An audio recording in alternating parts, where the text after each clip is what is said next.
நீங்கள் பார்த்த படம் என்னென்னா குபேரா. ஸோ இதை வந்து டைரக்ட் பண்ணது ஷேகர் கமுலா. ஸோ இவர் தான் மெயின் டேரக்டர், படத்துக்கு தூண்னு வச்சுக்கோங்களேன். அண்ட் இதை வந்து மெயின் லீடாக பண்ணியிருக்கிறவர் தனுஷ். அண்ட் இன்னொரு சப்போர்ட்டிங் மெயின் லீடாக பண்ணியிருக்கிறவர் வந்து நாகார்ஜுனா. அண்ட் அதுக்கப்புறம் வந்து நம்ம ராஷ்மிகா மந்தனா, அவங்க தான் வந்து மெயின் ஃபீமேல் லீடு. அண்ட் அது இல்லாமல் வந்து ஜிம் சார்ப்னு ஒருத்தர் வில்லனாக பண்ணியிருக்காரு. நாசர் இன்னொரு குட்டியோண்டு வில்லன் வச்சுக்கோங்களேன். அண்ட் அது இல்லாமல் இன்னொரு 10 கேரக்டர்ஸ் படத்தில் இருக்குது. அண்டு மியூசிக் போட்டிருக்காரு டிஎஸ்பி. ஸோ அவர் தான் மியூசிக் போட்டிருக்காரு. மியூசிக்ன்ற ஆஸ்பெக்டில் இந்த படம் நல்லா இருக்கான்னு கேட்டோம்னா ஓகே நல்லாயிருக்கு. அண்டு மியூசிக்கை பற்றி பேசுவோம் அப்புறமா. அண்ட் அதுக்கப்புறம் எடிட்டிங் அண்ட் சினிமாட்டோகிராஃபின்ற ஃபேக்டர்லையும் இந்த படம் ஒரு நல்ல படத்துக்கு என்ன தேவையோ அதெல்லாம் போட்டு கொடுத்துட்டாங்க. எடிட்டிங்கும் சினிமாட்டோகிராஃபி. ஸோ அதெல்லாம் குறை சொல்கிறதுக்கு பெருசாகவும் ஒன்றும் இல்லை. அது பெஸ்ட்டாகவும் பண்ணாங்களான்னு கேட்டால் அப்படியும் கிடையாது. ஆனால் நார்மலாக என்ன தேவையோ அதை பண்ணிட்டு போயிட்டாங்க. அண்ட் இப்போது நம்ம கதைக்குள்ளே வந்துடலாம். கதையை ஆரம்பித்தோம்னா ஹீரோ பாயிண்ட் ஆஃப் வியூலேருந்து இல்லை, வில்லன் பாயிண்ட் ஆஃப் வியூலேருந்து படம் ஆரம்பிக்குது. ஆக்சுவலாக என்னென்னா, நான் ஒரு பெரிய பிஸ்னஸ்மேன் அப்படின்னு நினைக்கிற ஒரு பெரிய பிஸ்னஸ்மேன், நம்பர் 1 ஆகணும்னு நினைக்கிற ஒரு வில்லன்.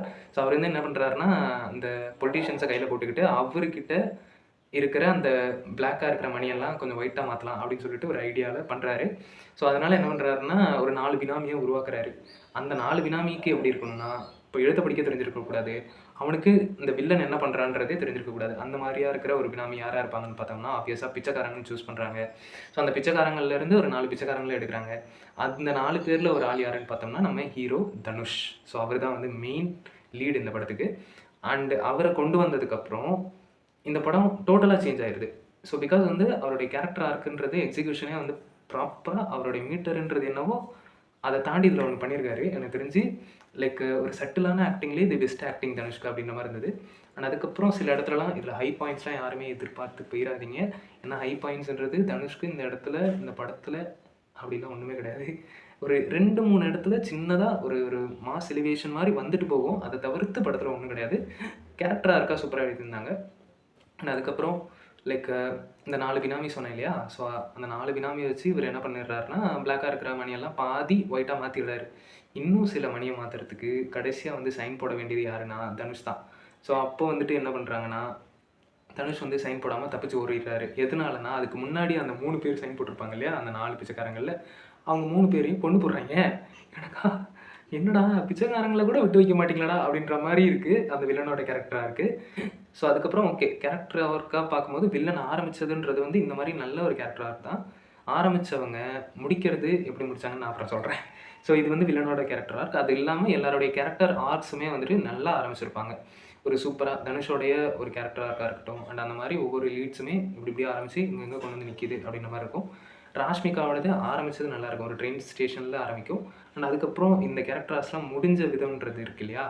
ஸோ முடிஞ்ச விதம் எப்படி இருந்துச்சுன்னா, ஆப்வியஸாக ஒரு அப்ரப்டாக கட் பண்ணிட்டாங்களோ, லைக் சில இடத்துல இந்த கேரக்டர் ஆர்க் ஏன் அப்படி முடியுது அப்படின்ற மாதிரிலாம் இருக்கும். உண்மையாக சொல்லணும்னா ஃபார் எக்ஸாம்பிள் நாகார்ஜுனா எடுத்துக்கலாமே. நாகார்ஜுனா வந்துட்டு இதில் எப்படின்னா ஹீரோக்கும் வில்லனுக்குமான ஒரு இன்டர்மீடியேட்டர் மாதிரி. ஸோ அவர் வந்து இருக்கும்போது எப்படின்னா, அவர் வர சீன்ஸ் எல்லாம் எனக்கு என்ன தோணுதுன்னா, ஆப்வியஸாக இவர் இப்போ நல்லவரா இல்லை கெட்டவரா அப்படின்ற மாதிரி ஒரு கமல் டைலாக் தான் வருது.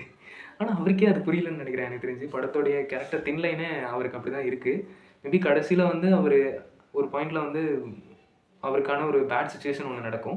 அந்த இடத்துல பார்க்கும்போது நமக்கு இப்போ நம்ம என்ன அவருக்கு சொல்கிறது, இவர் எதுக்காக இறந்து போகிறாரு அப்படின்ற மாதிரி தோண வைக்குது. பிகாஸ் அவரோட கேரக்டர் ப்ராப்பராக அதில் எழுதுலையோ அப்படின்ற மாதிரி இருந்தது. ஆனால் அதுக்கப்புறம் ராஷ்மிகா மந்தனா ஃபஸ்ட்டு ஒரு 1.25 மணி நேரம் கழிச்சு ராஷ்மிகா மந்தனா வராங்க. 1 மணி நேரம் கழிச்சுன்னு வச்சுக்கோங்களேன். அவங்க வர அந்த சீனோடைய புல் ஆஃப்ன்றது எப்படின்னா, அவங்கள வச்சு செகண்ட் ஆஃப் எக்ஸ்டெண்ட் பண்ணியிருக்காங்களோ அப்படின்ற மாதிரி இருந்தது.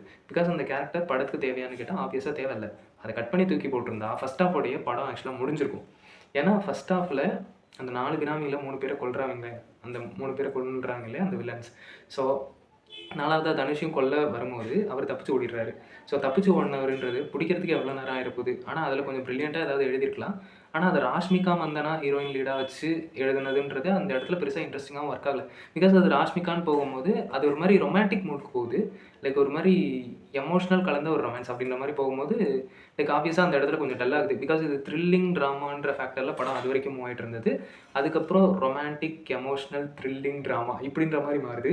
அது ஒரு மாதிரி நிறைய இடத்துல ஒட்டலையோ, நிறைய இடத்துல வந்து ராஷ்மிகா சில இடத்துல நல்லா புல் ஆஃப் பண்ணுறாங்க, சில இடத்துல வந்து தேவையில்லாத காமெடிஸ்லாம் பண்ணுறாங்க. ஒரு சீரியஸ் சீன்ஸில் எதுக்கு தேவையில்லாத காமெடி? ஃபார் எக்ஸாம்பிள் வந்து ஒரு சீன் இருக்கும்.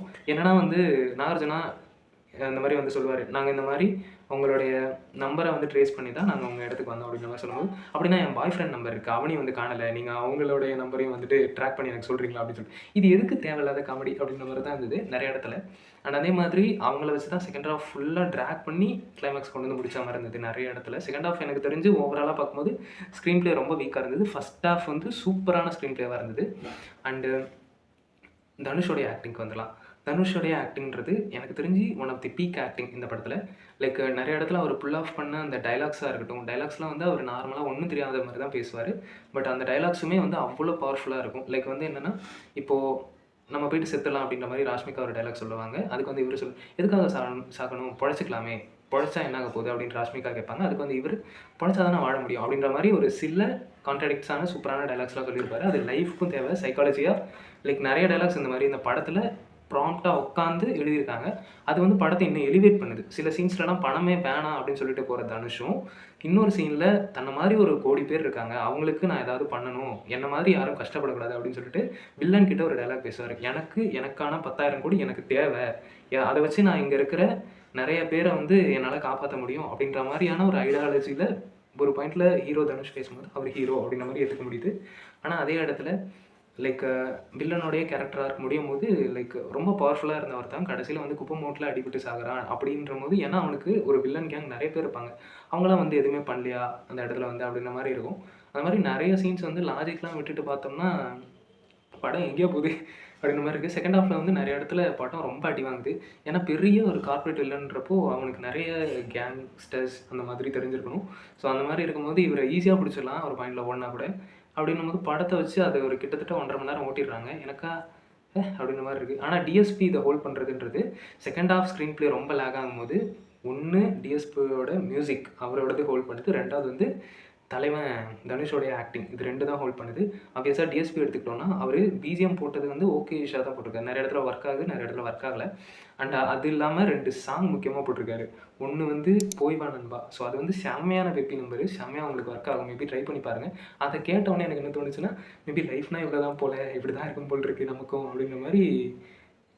லைஃப்னால் எல்லாருக்குமே இப்படி தான் அப்படின்ற மாதிரி ஒரு சாங் அது. அண்ட் அதுக்கப்புறம் எனதுன்னு சொல்லிட்டு ஹீரோக்கும் சரி, ஆப்வியஸாக வில்லனுக்கும் சரி, 2 பேத்துக்கும் ஒரு கான்ட்ராடிக்டான ஒரு சாங் ஒன்று ஓடும். அது பிஜிஎம்மாகவே மிக்ஸ் பண்ணி அடிச்சிருக்காங்கன்னு நினைக்கிறேன். அது சூப்பராக இருக்கா இருந்தது, ஒரு எலிவேஷன் சாங் மாதிரி. அண்ட் அதுக்கப்புறம் இன்னும் சில ஒரு 2-3 சாங்ஸ் இருக்குது, அது கேட்குற அளவுக்கு இல்லை, ஓகே விஷாக இருந்தது, ஓகே. அதுக்கப்புறம் சொல்லணுன்னா இவ்வளோ தான்.